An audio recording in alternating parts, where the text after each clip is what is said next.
Okay, we're now entering part two on this, and it's explaining a few of the issues and some of the fundamental problems that face us in the easiest of seen ways and explained by themselves. Now we have a different interviewer that's there that's going to talk to the sub-Saharans themselves and see what the ideal and differences is, and hopefully be able to understand even a little bit more. Let's continue. And in third world countries, anything that is not under maintenance is because we don't care. No, you care. It's not in the concept. Travel the 54 countries in Africa and ask each person in every country, what is wrong with your country? Leadership. Leadership. All of you say the same word. So let me ask you, since 1960, the country has been picking the wrong leader every 4 years. That's important, by the way, because it says that all of our personal circumstances are not products of our actions. It is the product of some external force that has hit like a lightning rod on one particular leader. So it's that guy's responsibility to fix the entire country, because it's not your responsibility, because the events have not befallen you yet. So you can't take proactive, predictable action in order to improve your immediate circumstances. Instead, the particles of the Zamani must collect around one leader who is going to fix things, hypothetically. And so, it's somewhat what we see in America, too. You can kind of reflect that onto it. But this whole idea that they can't do anything is fundamental to them. I didn't do nothing. I can't do nothing. And we're just hoping for a savior to come along. But what they're trying to pick from is the least corrupt out of the two. And that one always ends up being surprising too over time, doesn't it? So it's just a never-ending circle of self-defeating attempts. Meanwhile, trillions have been spent and it's not ended yet, and we're nowhere near towards the end. No one can see the light at the end of the tunnel because there isn't any in this situation. And they're explaining to you why. The idea of maintenance is what we're getting into now, and a few other subjects we'll be into in just a moment. the leader doesn't fix it, then the problem is only ever the leadership, rather than you not taking personal responsibility to improve your circumstances. A single railway built by the British is in Nigeria today, but the one they built in their country that same year, it's still running. Not a single railway built in Ghana in 1960 is still there today. What do you know in that country that has been properly maintained by the people every day and it works perfectly? It's hard for people to maintain things when they're not gaining a lot. No. It's hard for people to maintain things when they don't have the concept of maintenance in their culture. What is the one word in Igbo for maintenance? Maintenance is, there's no direct English word for that. It doesn't translate directly to maintenance. That's correct. Whoops. So not only do they not have even a concept of better than, that they don't have a concept of maintenance, of keeping things. Do you know how many billions of dollars worth of equipment has been taken to South Africa, Sub-Saharan Africa, for farming? And whenever they come back for their next deal and checking on it, all the farm equipment is in a pile and just torn apart and burned or who knows what. And they tell them that, oh, well, it quit working, because they didn't maintain it. They had people there taught them how to do maintenance on that. They just didn't do it. It's why the water infrastructure for the South African Cape, which used to be a wonderful civilization until they cut down the fence at apartheid, and it's really caused them problems, but they even had their water system there fail due to lack of constant just simple maintenance that you keep up with, and it never gets to a point. It's the reason we're always, and I hate this too, guys, that we're always rebuilding the roads, and there's so much road work going on because they're constantly going around and redoing it. And we're finally making enough headway to where it's in your face because they're doing it again and they're staying ahead of it. Not just maintaining it, but staying ahead of it. Have you ever seen those, the TV show, I think it was on the History Channel, where After Humans, and basically they said, if a neutron bomb went off and killed all the humans, how it would go back slowly and a lot faster than people think of to just being taken over by the jungle and go away, and 10,000 years from now it'd be hard to find remnants. You'd find some chunks in major cities, and once that got buried under over time, you wouldn't have any idea. Some archaeologists come back 30,000 years later and dig and find something and be almost like you find Göbekli Tepe or things like that. So I always worry about one of these giant skyscrapers finally failing because the maintenance hasn't been done on it correctly, and not only does it take it out and the people that are in it, but it falls into another building, and oh my gosh. And you can imagine the chaos that would bring about, and it would just be that one little building there. But we're staying on top of it, but they can't even stay, much less be on top of anything, because no future really exists, right? And so we're all just floating through the ether of derp, right? I'm positive it's not, and I think you are too, but this is the way these people think, so it's just giving us some insight on this. Let's continue. How about you? It doesn't translate. That's correct. But it translates to like take care of. No. Please show us love by subscribing.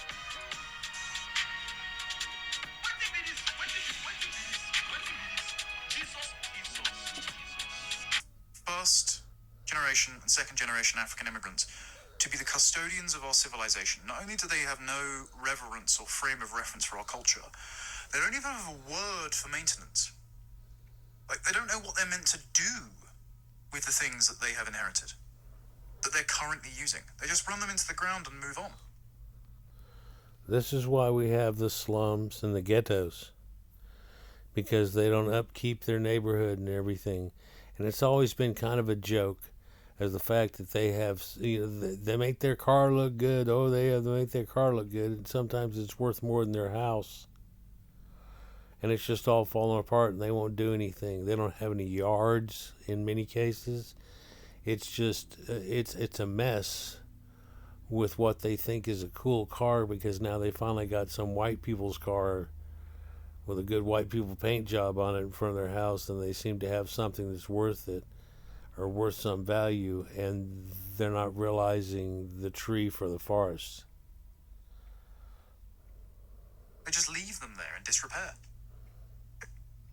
How is this sustainable? It's not. And by the way, the reason I'm saying all this is because the birth rate trends that we have show that there's only going to be like 4 countries in Africa and 2 in Asia that are going to have above replacement birth rates by 2100. And the conclusion of that study's scholars, who were of course sponsored by the Bill and Melinda Gates Foundation, is that we'll just source all of our immigrants from there for the rest of the world. Okay, 1, not sustainable. 2, every single country will end up collapsing into disrepair and lose its entire culture, because these people can't maintain it, not because they're necessarily bad people, but because they have no concept of maintenance in the first place.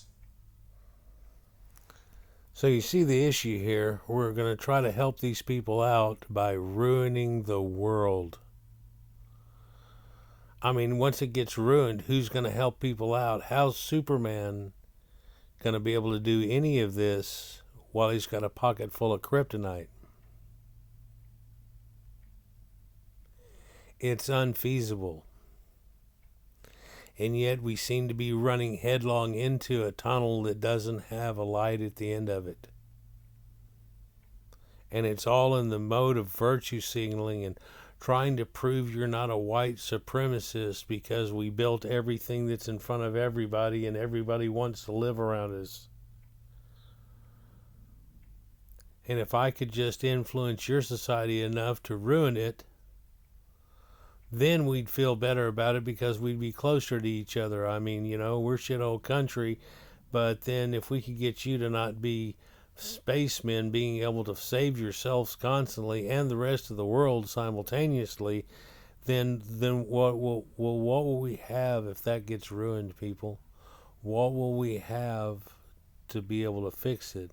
Who's been helping out white people for the hundreds of thousands of years to turn into where they are? Who has been their prop up? Have we ever needed one? See, there's a big fundamental difference here. It's not even a spectrum. One's off one way, one's totally off the spectrum the other way. It gets worse. Let's continue. This is insane. And this is just them saying it themselves. What is the one word for repair in Igbo? Imezi. Exactly. What is the one word for repair in You see, I'm driving you to somewhere. What is the one word for democracy in Igbo language? You don't. How about you? You don't. You're trying to practice something that is not in the concept of the language. So they will just run it into the ground until it needs to be fixed, but they have no idea how to fix it because they haven't been maintaining it. So it just lies disrepaired. Like, if they don't have a concept of democracy, then how are they meant to participate in an individualistic issues-based democracy, and rather than just use it, as Eric Kaufman pointed out in White Shift, as a means to collectively bargain for resource reallocation to their particular tribe or ethnicity or family group? Like, how do we run a civilization like this? There is no African country, and I've done it through Kenya, I've done it all, that has an equivalent of the word maintenance. Well, in order to maintain something, you have to have it first. Correct? No, if I leave it for you, you can maintain it. The British left a lot of things in this country when they left. They established the hospitals, they established the fire station, the post offices, the railway lines, the roads they built before they left. You were not able to maintain it because you don't have that concept. Because Can you imagine that the word colonizer was looked at as being bad and people wanted to throw it in their face? It's the only reason they have anything. In fact, that's all gone to crap, and so we've had to spend billions again to try to help out their infrastructure because they can't even do anything for themselves. They can't keep the power on at the power plant. It's just, and due to lack of maintenance, it costs them twice as much as it does us because they have so much repeated, not maintenance, but having to redo it all because you didn't maintain it. And that's just in the power plant. We could go on and we could show they built a solar plant for these people and it eventually failed for them, and then the people got pissed off and they went out there and they busted all the glass things with the solar panels all into them because they were mad at the government, but they didn't pay any of their utility prices that they were supposed to, even though it was already way discounted. Just try to keep your ass going. But now they can't even turn it back on. So this whole experiment of wasting a few $100 million to make them a solar plant out of this place, that seems to be the only way they could do it, other than gas generators and stuff. So let's all go green, ended up going into trash. And so now they have this huge farming area that's covered with a bunch of broken glass and non-working equipment. But that seems to be the common, doesn't it? Let's continue. Environment, the tropical environment of Africa, the way you build your houses, the material you use, you don't require maintenance. Every country that is called industrialized countries today, one of the things you know about them is maintenance of what they had. That's why we have buildings here that are about 250 years old, 300 years old in this country. There are buildings in other parts of Europe that are 700 years ago. The Notre Dame that burned in France was a 13th century building. Do you know what kept it that long till today? Maintenance is a culture. Now, this chap seems like a well-educated outlier, and Africa would do far better to have people like him running literally everything. But then you see what he has to work with. It's entire populations that don't understand long-term planning. They think the future is entirely unpredictable. They think time is not linear. They think the golden age has already passed, and so there's no point in working for the future. They think you can't maintain a thing if it exists. They inherited the infrastructure of the British Empire and let it fall into disrepair, hence the frustration famously of the Chinese chap in the documentary Empire of Dust, who became the meme, "It's all so tiresome." And Have you seen that? It's hilarious. Now Oriental people are taking over, and he starts ragging on this guy. They're in something that looks like dormitories that they made for him and everything, by the way. And the guy is just failing, and he can't maintain anything. He can't do this. It's like he doesn't even try. He doesn't even understand what he's supposed to be doing, and all this stuff. And this guy just runs him into the ground, and he just, and there's no excuse for it. I've got a clip of it in one of my older videos about it, but this is just revisiting this concept, which is fundamental. It's something it's unpassable, and yet everybody wants to try to ignore it and what the real issues are. If we never talk about the issues, we're not going to be able to fix it. I'm positive on that. But some of these issues make it to the point where it's not doable. Yeah, I'll throw in the white towel now and tell you that it's not doable. It's just going to be a constant hell for so many generations from now. Somebody figured, what it was, at 160,000 years. It's not going to work. Even by then, there'll never be a point that it'll be like, and then everything was fantastic. There's only one way to reset this back to the way it should have been in the first place. Let's continue. this has very dangerous impacts on people's ability to take personal responsibility and extend moral consideration out beyond themselves or their family, and to not do serious moral crimes so long as they think they won't get caught and suffer any consequences. And the most famous interaction of this is Ross Kemp talking to a group of African men about why they shouldn't commit sexual abuse. And they find it inconceivable to empathize with the victim of the sexual abuse. The only reasons they can think of not to do it is if they suffer some personal adverse consequence, like a punishment or being beaten by a family member who overhears, or if the woman gets pregnant, or if they contract a sexually transmitted disease. These people don't. So in this next part, we're going to see that the RAPE word, they're basically going to say that that's all okay, and that she really wanted it in the first place, and she enjoys it. This is the rape culture, but where is this coming from? This is from the Congo area. This is from the same place we've been talking about from before. Same place that lady was from. Same place that guy was from we were listening to a minute ago. And so let's get into this, but not too deeply. I may have to edit it. Have a concept of universal ethics, and they don't have a concept of extrapolating more than one step out from gratifying their emotions and impulses and taking what they want at the expense of someone else. Guys, let's go. Some of them, they're not screaming. It's like they wanted to be raped, you see. She also grabs you see, no it's more like crying. She's enjoying it, you know, see. even though she isn't, but it's like she's enjoying it. Do you think it's right? Do you think it's right to rape?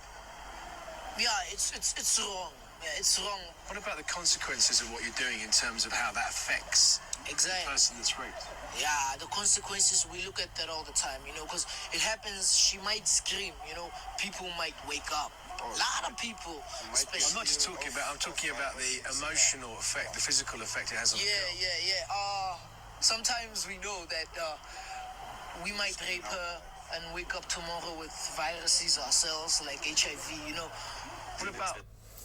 He's worried about catching HIV from somebody he rapes more, and the guy is asking, what about the psychological effect that happens to that lady who got raped? And I think he's on his third time, going on fourth, that he's going to ask for it. Here we go. What about regretting what you've done to the girl? I also do regret about it, because if she fell pregnant, what will be that baby's father? Who will be that baby's father? Well, you're supposed to be the baby's father, but you don't even have that concept correct, do you? In fact, you're thinking it's just this impulse thing and you thought he was cute and you started getting a chubby, so you should what? Look, people, this is something that we don't think of as much, even though it still happens in the West. But this is something extremely fundamental. I'm sure we've had going on for hundreds of thousands of years as humans and humanity. It predates civilization. I'm certain on it. Let's continue. About her personal feelings. Just blank stares and silence. No wonder we in Britain are now the number one country in Western Europe, second in all of Europe, for crimes committed by foreign nationals. I think we're the 18th in the world out of over 120 countries. It's because we keep importing people like this. And these people are mixed in among the interpersonally nice and friendly African people who don't cause much trouble but will not sustain our culture because they don't have words or concepts for the future or long-term planning or maintenance. And so even if there are zero of these psychopathic low IQ criminals being imported in among the thousands and hundreds of thousands of African migrants who come into the UK every year, we know there are, but let's say we screen out all of the rapists from the Congo, these people still aren't going to maintain our civilizations. And so we have to understand how Africa and the broader third world thinks, because if we don't do something soon to encourage them all to leave, our civilization is going to fall into disrepair and they're not going to know how to put it back together again. And they certainly won't be the ones helping to put it back together again. Humpty Dumpty had a great fall, and all the king's horses and all the king's men couldn't put Humpty Dumpty back together again. And then we'll just have to look back at this golden era whenever we only had it about 3/4 screwed, as opposed to what would it be like if it just wasn't ever at anyway. Well, hindsight's always 20/20. Sometimes you can use your hindsight to help out your foresight. That's supposed to be what it's there for. The problem is these people don't have any foresight. They think grapes are okay to do, that and they can't even think of it from their girl's point of view, before or disgustingly after. They can't maintain things that are given for them. In fact, the guy talked about how when the British left, they had railways and everything that worked, and all that's falling to crap because you can't do it. Well, we've got to teach them how to do it. How much do we have to hold their hand to make any of this even happen?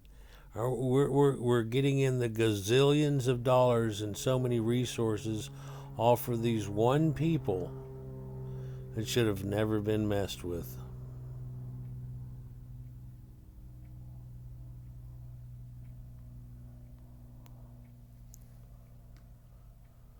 Peace.